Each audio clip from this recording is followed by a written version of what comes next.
Adapun salah seorang dari para sahabat yang akan kita bacakan kisahnya pada pagi yang berbahagia ini, dia adalah merupakan habru ummati Muhammad sallallahu alaihi wasallam. Dia adalah ulama daripada umat Nabi Muhammad. Dia kiai daripada umat ini.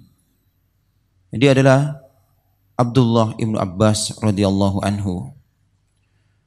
Berkata Umar ibn Khattab tentang beliau, innahu fatal kuhulu lahu lisanun saul wa qalbun akul. Sungguh Abdullah bin Abbas ini adalah orang memiliki keutamaan yang dia gunakan lisannya untuk banyak bertanya kepada Nabi SAW, meraup daripada lautan ilmu Nabi, dan dia gunakan hatinya untuk berfikir. Ini di antara pujian Umar bin Khattab. Ikhwati yang dimuliakan oleh Allah Ta'ala, Abdullah ibn Abbas termasuk sigor daripada sahabat, termasuk sahabat-sahabat junior, ya. Dan beliau memiliki keutamaan-keutamaan yang banyak sekali. Di antara keutamaan beliau dari sisi daripada kekerabatan dengan Nabi, beliau adalah merupakan keturunan Bani Hashim, dan beliau adalah anak paman Rasulullah sallallahu alaihi wasallam dan juga sahabat Rasulullah. Dari sisi ilmu, beliau merupakan habru ummat. Beliau memiliki lautan ilmu yang dalam, yang tidak bertepi. Dia ahli daripada tafsir, ahli daripada Quran, dan adalah Abdullah bin Abbas termasuk sahabat yang mendapatkan doa Nabi, keberkahan doa Nabi sallallahu alaihi wasallam, di mana Nabi sallallahu alaihi wasallam mendoakan beliau, Allahumma faqihu fid din wa 'allimhu ta'wilah. Ya Allah, jadikan anak ini, ya, karena Ibnu Abbas masih kecil. Rasulullah wafat dan Ibnu Abbas masih berumur 13 tahun. Ya. Masih berumur 13 tahun. Jadi Rasulullah doakan, Allahumma faqihu fid din, ya Allah jadikan anak ini faqih dalam agamanya. Ya. Menjadi fuqaha umat ini. Wa 'allimhu ta'wila, dan ajari dia takwil daripada Quran, itu tafsir daripada Quran. Jadilah Abdullah bin Abbas yang mufassir hadil ummah, ahli tafsir umat ini. Ikhwati yang dimuliakan oleh Allah Subhanahu wa taala, Abdullah bin Abbas dilahirkan 3 tahun sebelum hijrah Nabi sallallahu alaihi wasallam. Jadi 3 tahun sebelum hijrah lahirlah Abdullah bin Abbas, ya. Dan ketika lahir, ya, ibunya yang tercinta membawanya ke hadapan Nabi sallallahu alaihi wasallam, ya, dan minta keberkahan Nabi. Maka Nabi sallallahu alaihi wasallam mentahniknya, ya. Ini mengoleskan air liur Nabi ke rongga mulut Abdullah bin Abbas. Jadilah, ya, yang pertama masuk daripada kerongkongan Abdullah bin Abbas adalah liur Nabi yang berkah, yang mulia, yang suci sallallahu alaihi wasallam. Dan ini merupakan bentuk hikmah yang Allah Ta'ala berikan kepada Abdullah bin Abbas, sebagaimana yang Allah Ta'ala firmankan, wa may yu'tal hikmata faqad utiya khairan katsira. Dan barang siapa yang diberikan hikmah, maka sungguhnya dia diberikan kebaikan yang banyak. Nanti kita akan sebutkan bagaimana hikmah Abdullah bin Abbas radhiyallahu anhu. Ikhwati yang dimuliakan oleh Allah Subhanahu wa taala, maka tumbuhlah anak yang cerdas ini, Abdullah bin Abbas, yang merupakan pemuda daripada pemuda yang mulia daripada Bani Hashim, ya. Semenjak usia tamyiz, ya, usia tamyiz ini usia anak yang sudah mulai bisa membedakan antara baik dan buruk, mungkin usia 7 sampai 8 tahun, adalah Abdullah bin Abbas selalu mengikuti Rasulullah, selalu mendampingi Rasulullah sallallahu alaihi wasallam. Beliau yang menyiapkan air wudunya, beliau menyiapkan sandal Rasulullah, ya. Subhanallah. Maka Abdullah bin Abbas pernah menuturkan kisahnya bersama Rasulullah sallallahu alaihi wasallam, ya. Hamma Rasulullah sallallahu alaihi wasallam bil wudu'i dzata marrah. Suatu ketika Rasulullah ingin berwudu, ya. Fama asra an a'dadtu lahul ma'a fasurra bima sanatu. Dan ketika aku melihat Rasulullah ingin berwudu, segera cepat-cepat aku menyiapkan air wudu. dan ketika aku siapkan air wudhu tersebut, maka aku lihat wajah Rasulullah begitu gembiranya, ya, terhadap apa-apa yang aku perbuat. Walamma hamma bis salati asara ilayya. Dan ketika Rasulullah juga hendak salat, maka Abdullah bin Abbas ceritakan Rasulullah mengisyaratkan kepadaku agar aku ikut salat bersamanya, ya. Fa waqaftu khalfahu. Maka aku pun salat di belakang Rasulullah. Falamma tahantis salah mala alayya wa qala ma mana'aka an takuna bi izaiya Abdullah. Ketika selesai salat, Rasulullah menoleh ke belakang kepada Abdullah bin Abbas dan berkata, "Wahai Abdullah bin Abbas, kenapa engkau tidak berada di sampingku?" Ya. Maka berkata Abdullah bin Abbas, "Anta ajallu fi aini wa azzu min an uwazi'aka ya Rasulullah." Ya Rasulullah, sungguh engkau adalah orang yang paling mulia dan aku tidak sanggup untuk berada di sampingmu. Nah, maka Rasulullah SAW mengangkat tangannya ke langit dan dia berdoa, Allahumma atihi al-hikmah.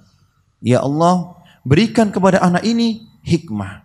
Ya, jadilah doa Rasulullah SAW diistijabah oleh Allah Taala. Jadi Abdullah bin Abbas seorang ulama sahabat yang memiliki hikmah, dan di antara hikmah-hikmah Abdullah bin Abbas, ya, ketika munculnya firqah Khawarij, ketika di antara pasukan Ali bin Abi Thalib yang setia, mereka memisahkan diri, ya, daripada Ali bin Abi Thalib ketika terjadi tahkim antara Ali dengan Muawiyah, yang masing-masing mereka mengutus utusan, ya, untuk memutuskan perkara perdamaian antara mereka.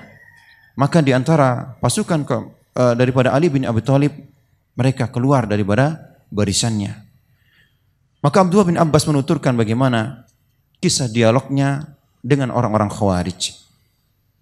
Beliau mengatakan, ya, qala Abdullah bin Abbas li Ali radhiyallahu an. Berkata Abdullah bin Abbas kepada Ali radhiyallahu an, "Idzan li ya Amirul Mukminin an atiyal qauma wa ukallimahum."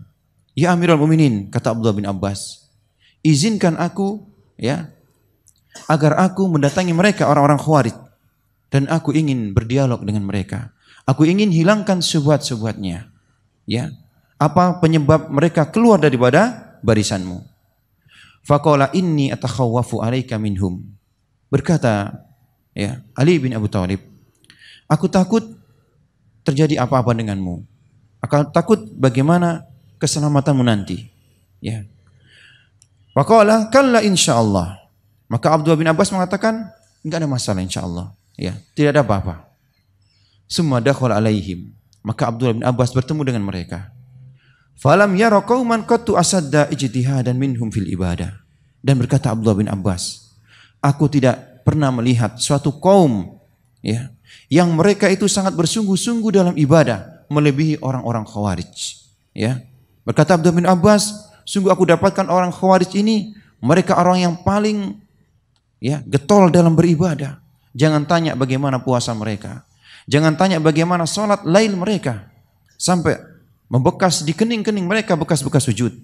Subhanallah. Ya. Ketika Abdullah bin Abbas mendatangi orang-orang Khawarij, mereka berkata kepada Abdullah bin Abbas, marhaban bika ya bin Abbas. Selamat datang wahai bin Abbas. Ma ja'abik. Kenapa engkau datang kemari? Ya. Maka menjawab Abdullah bin Abbas, ji'tu uhadditsukum. Aku datang ke sini untuk berdialog dengan kalian, ya, berdialog, ya. Faqala ba'duhum la tuhaddisu. Maka sementara sebagian daripada mereka mengatakan jangan berdialog dengan mereka, dengan Abdullah bin Abbas. Bahaya, ya. Kan dia memiliki kepandaian daripada bahasa dan memiliki keilmuan yang dalam, ya. Wa qala ba'duhum kul nasma' minka. Sementara sebagian daripada orang Khawarij mereka mengatakan, katakan kami akan dengar, ya. Faqal, maka Abdullah bin Abbas berkata, akhbiruni ma tankimuna ala ibni ammi Rasulillah wa zaujati ibnatihi wa awwali man amana bih. Abdullah bin Abbas berkata kepada mereka orang-orang Khawarij, ya, beritahukan kepadaku apa alasan kalian sampai kalian berbuat seperti ini kepada anak paman Rasulullah, yakni Ali bin Abi Thalib. Dan juga dia adalah menantu Rasulullah. Dan dia termasuk orang pertama yang beriman daripada umat ini di antara anak-anak Ya. Di antara anak-anak, Ali bin Abi Thalib adalah orang yang pertama beriman. Ya. Faqalu, maka mereka menjawab, tankimu alaihi salasa umur. Kami keluar daripadanya karena 3 perkara. Karena 3 hal yang ini menjadi alasan kami untuk tidak ikut daripada kubu Ali bin Abi Thalib. Qala wa mahiyah. Maka Abdullah bin Abbas, apa itu daripada 3 perkara? Yang pertama kata mereka, bahwasanya annahu hakama rijal fi dinillah. Bahwasanya Ali bin Abi Thalib ya memutuskan perkara dengan ya manusia. Jadi Ali bin Abi Thalib ketika peristiwa tahkim mengirim Abu Musa al-Asy'ari dan Muawiyah mengirim kebalik ya. Muawiyah mengirim Amr bin As dan Abu Musa al-Asy'ari dari pihak Ali bin Abi Thalib untuk mereka memutuskan perkara. Dan ini yang tidak diinginkan oleh orang-orang Khawarij. Ya. Bahwasanya Ali bin Abi Thalib menggunakan ya manusia dalam agama Allah, memutuskan agama Allah, tidak menggunakan daripada Quran kata mereka. Wasanihima, yang kedua kata mereka, annahu qatala Aisyah wa Muawiyah wa lam ya'khud ghanaima wala sabayah.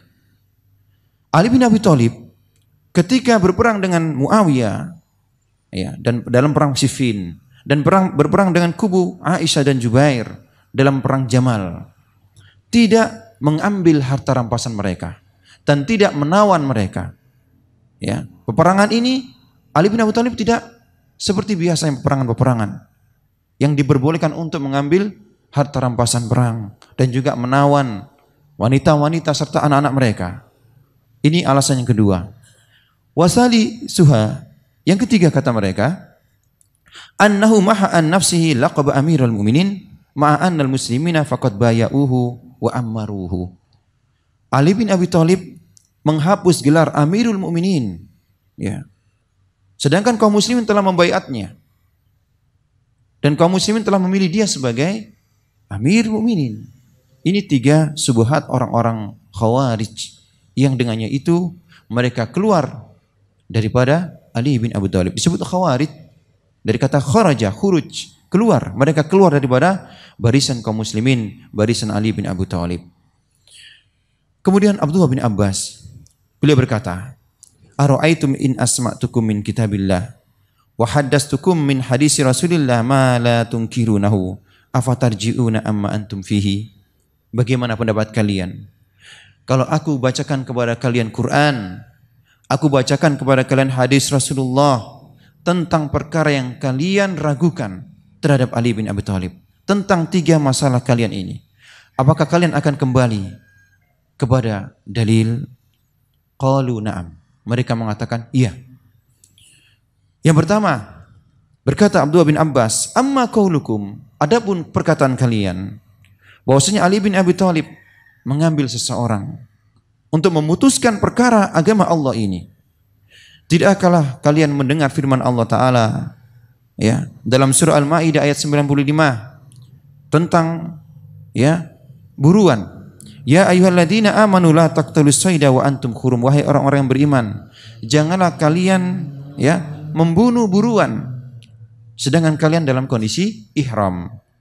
Wa man qatalahu minkum muta'ammidan fajazaa'un mislu ma qatala minan na'ami yahkumu bihi dawa adli minkum. Dan barang siapa yang ketika ihram dia melakukannya, yakni memburu buruan, maka balasannya yakni dia mengganti hewan buruan tersebut dengan seharganya.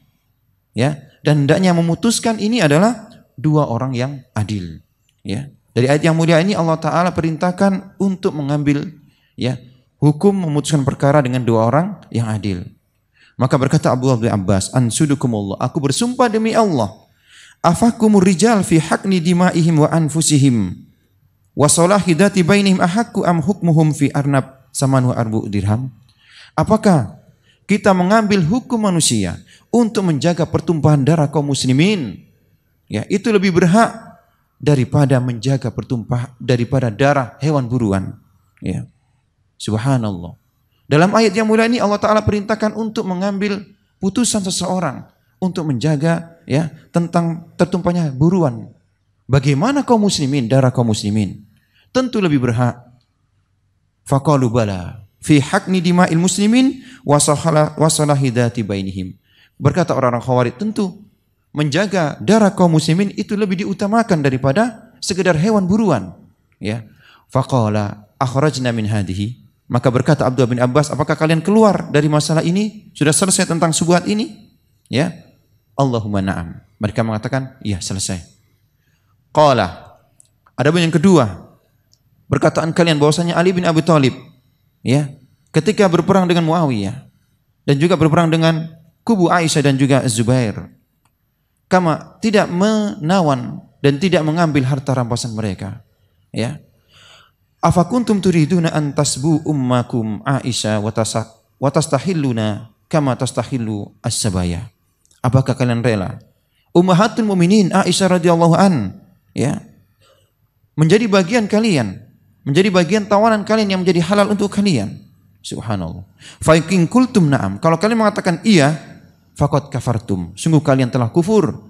Wa in qultum innaha laysat bi ummikum, kalau kalian mengatakan bahwasanya Aisyah bukan daripada ibu-ibu kalian, ya, faqad kafartum aidan, maka sungguh kalian telah kufur juga. Fallahu subhanahu wa ta'ala yaqul, karena Allah Ta'ala berfirman, an-nabiyyu aula bil mu'minin min anfusikum wa azwajuhu ummahatuhum. Ya. Karena Allah Ta'ala berfirman dalam surah Al-Ahzab ayat yang ke-6, sungguh Nabi adalah orang yang paling mulia daripada orang-orang mukminin, ya, dan istri-istri beliau adalah merupakan ibu-ibu daripada kaum mukminin. Fakhtaru li anfusikum ma syi'tum. Maka Abdullah bin Abbas memberikan pilihan, silakan kalian pilih di antara dua ini, ya. Apakah kalian memilih bahwasanya ibunda kaum mukminin, ya, itu diperbolehkan untuk menjadi tawanan kalian, atau kalian dia bukan daripada ibu kalian? Subhanallah. Maka mereka menyadari kesalahan mereka. Mereka berkata Abdullah bin Abbas, akhrajna min hadi aidan, apakah kalian kita sudah keluar dari syubhat kalian kedua ini? Allahumma na'am. Mereka mengatakan iya, ya. Kemudian tinggal yang ketiga. Ini di antara hikmah daripada hikmah-hikmah Abdullah bin Abbas tentang bagaimana luasnya lautan ilmu Abdullah bin Abbas. Qala wa amma qaulukum, kata Abdullah bin Abbas, adapun perkataan kalian, syubhat kalian, dalil kalian bahwasanya Ali bin Abi Thalib menghapus gelar Amirul Mukminin, ya. Sementara orang-orang mukmin mereka membaiatnya. Maka tidaklah kalian ingat ketika Rasulullah sallallahu alaihi wasallam, yakni khina talabal musyrikin yaumal Hudaybiyah, ketika Rasulullah sallallahu alaihi wasallam mengadakan perjanjian damai, ya, dengan orang-orang musyrikin di Hudaybiyah. Ini perjanjian Hudaybiyah.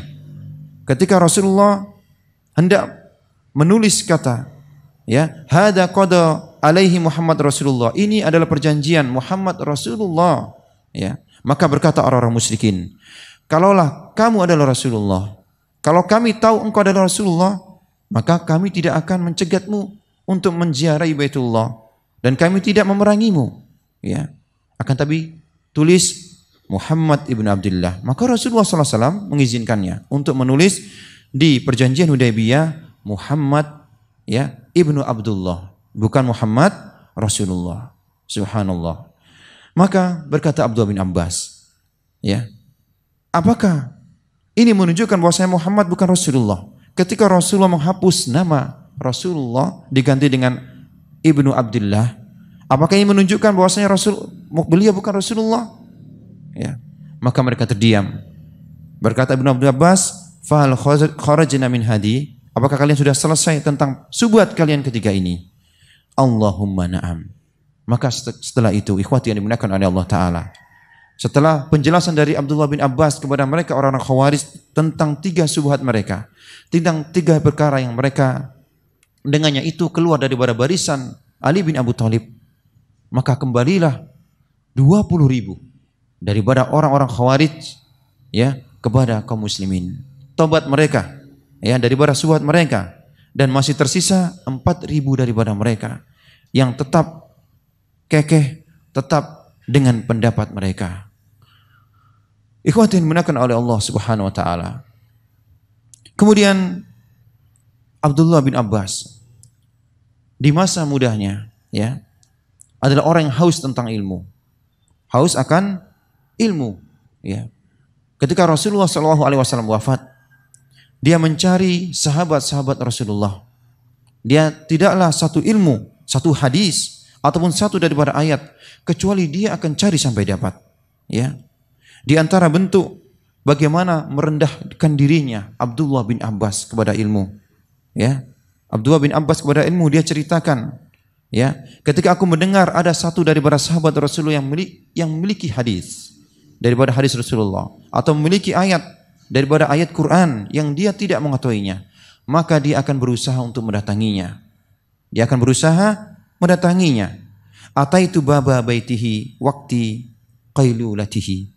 Aku akan mendatangi dia di waktu-waktu qailulah, di waktu-waktu tidur siangnya, dan akan tunggu di depan rumahnya.